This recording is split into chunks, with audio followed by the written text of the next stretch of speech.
So hi guys, meron tayong i-unpack ngayon. Actually, nakita ko na siya kasi gusto ko dun makita yung i-unpack natin, no? Ang i-unpack pala natin yung SEC Origin Galaxy Matte Black. So hindi ko na sinama yung box niya kasi medyo bulky. So sa loob ng box niya, ito lang din naman ang laman, yung manual niya. So madami siyang salita. So yun yung nakita ko, yung nabili ko is Origin from SEC, from made in Europe or specifically sa Italia yung design na nabili natin. So sa mga hindi nakakaalam, ito yung Origin, isa sa mga helmet ng SEC. Ang worth nito is around 8,000 yung pagkakabili namin. May discount pala siya sa SMO ako binili. So yun. So sa tingin ko naman okay naman siya. And medyo mataas naman yung absorption niya sa impact and strong blow through partial deformation. So yan. Maganda naman yung sinabi sa akin ng sales do. Siguro na niya ako. Nabentahan niya ako. So yeah. So tingin ko mas proceed na tayo sa pagtingin ng itsura niya. Okay? So ito yung itsura niya. May kasama din siyang bag. Okay? So unpack na natin.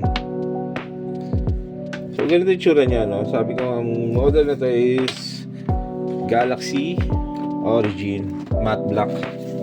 Ito siya. It's a modular type. So yan. May logo siya rito sa taas.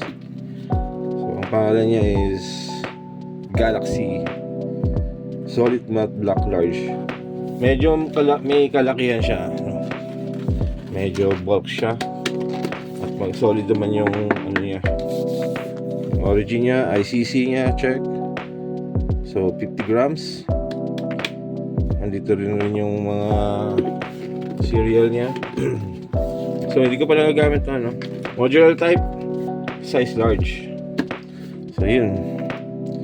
So eto na, to remove your anti-scratch. So tanggalin na natin itong anti-scratch niya. So tinignan ko na yung visor nito doon para kaya medyo kulubot na to, pero never ko pa nagagamit to. Tinignan ko lang, baka mamaya may problema sa visor eh. Okay, so clear lang to. As you can see, clear. Matigas naman. So paano nga ba siya iangat yung visor? Meron kang lever dito na hawakan mo, so ipupull mo lang siya pataas. Ayan niya. Medyo matigas malalaman mong bagong-bago pa. Yan. So yan. Pinakasalig niya is ganyan na. Hindi na nakakita ka yan. So yeah. Down and up. Clear, no? Tanong naman kung paano kung nasisilaw ka. Napapalitan naman doon itong visor. Available naman sa mga SEC na store. So kaya palitan to. Or kung ayaw mong palitan, gusto mo clear lang, meron naman secondary visor to. Dual visor to. Meron siyang tinted dito sa loob. So ito yung niya. Sarado ko muna. Andito yung lever niya. Ito orange na sa gilid. So hatakin mo lang siya para lumabas and then push para pumasok.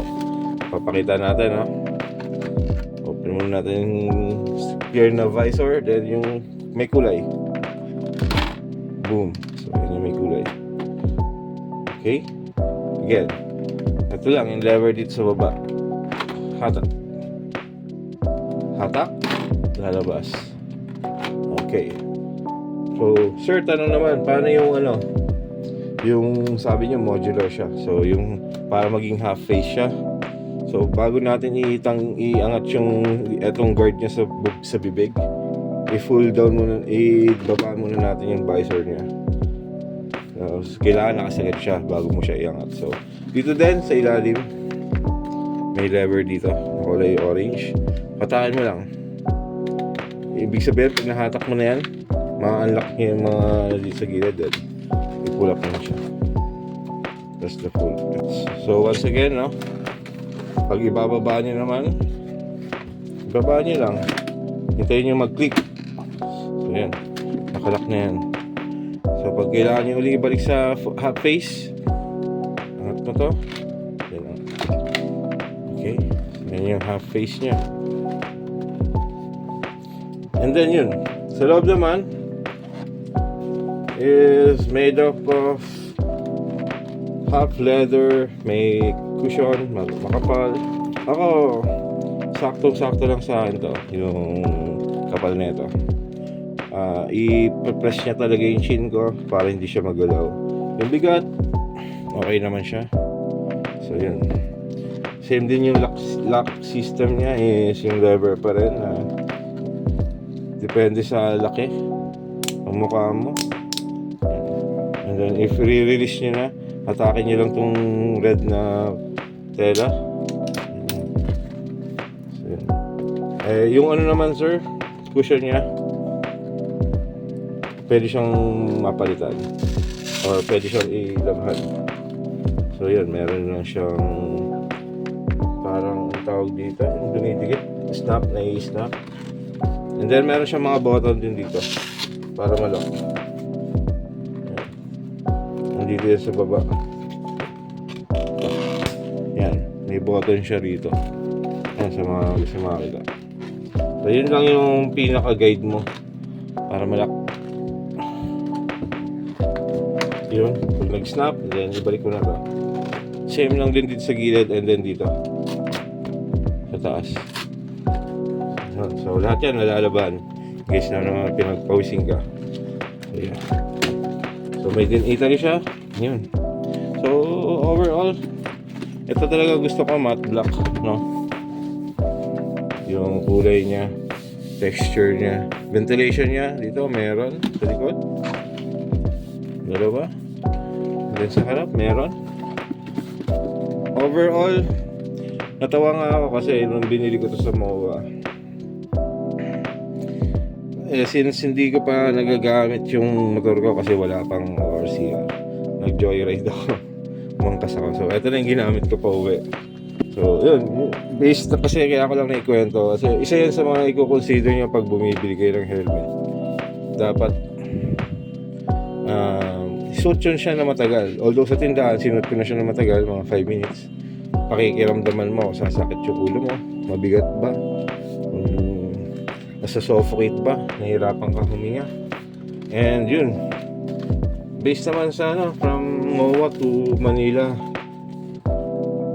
almost an hour ang biyahe kasi may kasama na traffic. Okay naman siya. So yun lang, no? Sa mga gustong bumili, hindi ko naman siya pinaplug, inaano ko lang, nire-review ko lang based on my wala lang. Sana nagustuhan niyo yung video ko. Para sa akin okay siya. Yun lang. Dami tayong mapapanood dyan. Kagaya nila Sir Mel yata yun. Yan, nagtuturo din yan. Doon ko siya nakita na kung paano bumili ng helmet. So doon ako kumuha ng reference. Tapos kinuha ko lang. Then yun, bumili ako sa sarili ko. Actually dalawa to, couple to. May kasama ng girlfriend ko. Dalawa kami. Para sec. Nakapag-discount kami ng 20%. So yun, goods naman.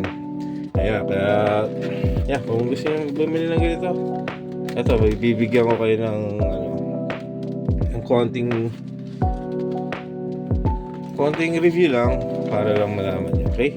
So yun lang, maraming salamat and God bless. Keep ride safe. Okay, ride safe always.